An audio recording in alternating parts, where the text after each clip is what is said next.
Hello students, today we are doing 2.3c, converting to slope-intercept form notes. You should be following along with the blank notes that are posted on Schoology for you, so that way you can fill them in as you watch this. So go ahead and attempt the warm-up here. So pause the video, attempt the warm-up, and then come back to check to see what you got. All right, so you can see that I've made some markings here. For number 1, remember the slope is the number that's in front of the x, the y-intercept is the number that is added or subtracted on after. And so we can graph this. We always start with the y-intercept on the y-axis. So I start with the point there at +4. And a negative 2/3 slope means from that point I need to go down 2 to the right 3. I can do that again, down 2 to the right 3. I get those 3 points. I connect them, draw arrows on the ends of my lines, and there's my line. 2a says write the equation of the line. So you can find the slope and the y-intercept. So the slope here, look between my 2 points, I went up 1/2. So my slope here is 1/2. The b value, the y-intercept here, you can see that I cross at +2. And so my equation is y is equal to 1/2 x plus 2. That one's a bit of a challenge one for you. I'm just kind of put all the information together that we've learned so far. The last part, the x-intercept, is where you're crossing. Remember, the x-axis is the side-to-side one, and so here the x-intercept would be -4. Great. So today, like I said, we're doing 2.3c, converting and graphing slope-intercept form. So just a few reminders here. Remember, x-intercepts is where you're crossing that x-axis, so that side-to-side axis right here. Y-intercept is where you're crossing the y-axis, so the up and down. And remember, slope-intercept form is our y equals mx plus b that we've been dealing with lots and lots so far. So example number 1, it says find the slope and y-intercept of the graph of each linear equation. So we have y equals mx plus b, and remember the number that's in front of the x is the slope. The number that comes after is the y-intercept. So taking a look at a here, my slope is -4, because that's what's in front of the x. My y-intercept is -2, since that's the number that is not with the x. But then b, we have y minus 5 equals 3/2 x. Notice this is not in y equals mx plus b form. Y is on the left side, but then we also have +5. So I need to add 5 to this side and convert this to slope-intercept form first, so that it's in y equals mx plus b. And now I can identify that the slope is 3/2 and the y-intercept is +5. You can only identify the slope and y-intercept once they are in y equals mx plus b, and so y is by itself on the left side. Okay, go ahead, pause the video, and try those next two on your own.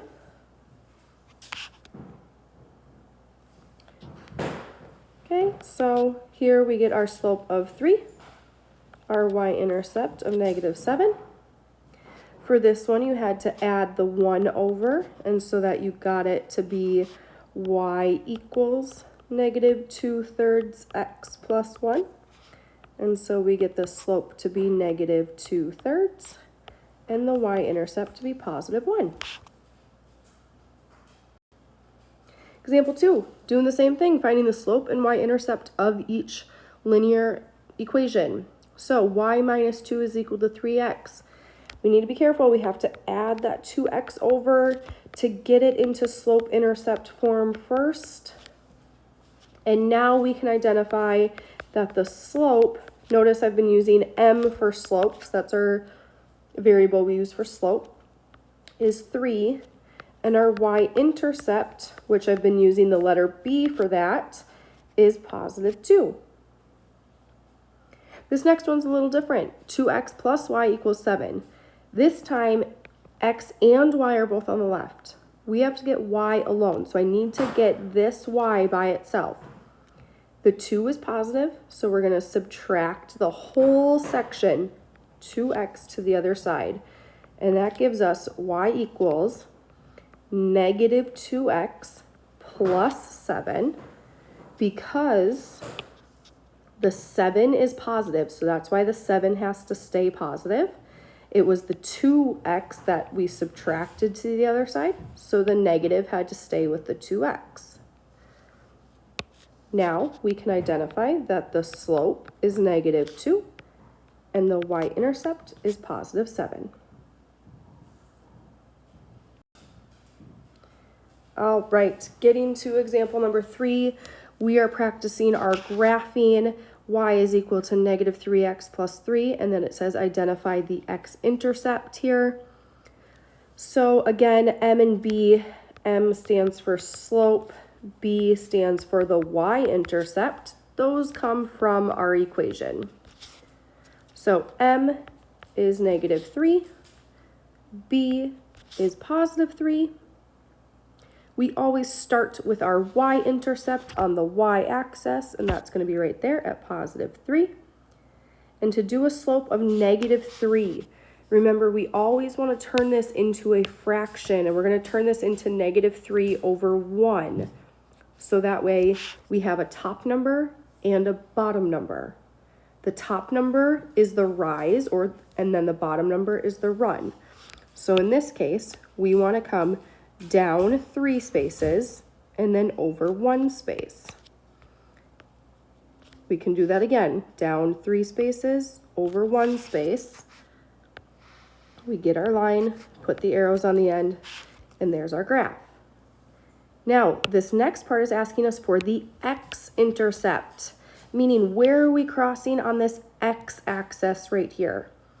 And I notice that I'm crossing right here, and we want the x value of that, and the x value there is positive 1, so the x-intercept is 1. All right, example 3 is a word problem. It says the basement of a building is 30 feet below ground. The elevator rises at a rate of 6 feet per second. You enter the elevator in the basement. Write an equation that represents the height, y, in feet, of the elevator after x seconds. Interpret the slope and y-intercept in this situation. So we want to write an equation that represents the height, y, of an elevator after x seconds, and interpret the slope and y-intercept of this situation. So go ahead, I want you to take a second to think about this. Think about, what do you think the slope would be? What do you think the y-intercept would be? And remember, the y-intercept is kind of where you're starting. So let's take a minute to think about that. All right, so I see that we have something that says that we are rising. It rises at a rate of 6 feet per 1 second. So that kind of sounds like slope to me, because I know slope deals with rise over run, so it's dealing with that. So if it's going up 6 feet for every 1 second you run, our slope here is going to be 6 over 1, or just 6.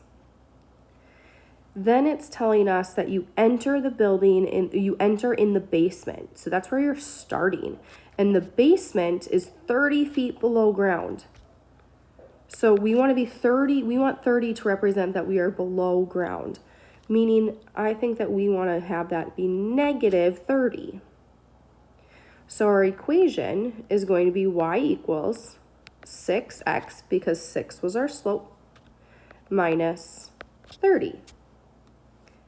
And now interpreting the slope and the y-intercept, well, we just said that the y-intercept is where you're starting. And if we're starting in the basement, it needs to be negative because we're starting below ground. Because below ground. Our slope here is telling us we are rising 6 feet per second. So we're going up, go up 6 feet for every 1 second in the elevator. Great. And that's our problem. Okay, so go ahead, pause the video one more time here. Try to graph these two on your own. We're just reviewing again how to graph, really going through and getting lots of practice of graphing in. So go ahead, pause, try it on your own, and then come back to check your work.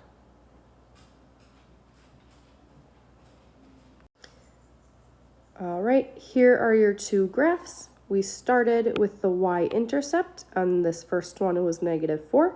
So right down here, it was a slope of 1. So we went up 1, right 1, up 1, right 1. Because remember, it's kind of like there's a 1 in front of that x there. For the second one, we started at +1 because of the y-intercept. And we had a -1/2 slope. So I came down 1, right 2, down 1, right 2. Great. All right, your homework is now a 2.3C converting slope-intercept form worksheet. You may go ahead and work on that, and I will be there to answer any questions tomorrow if you have questions.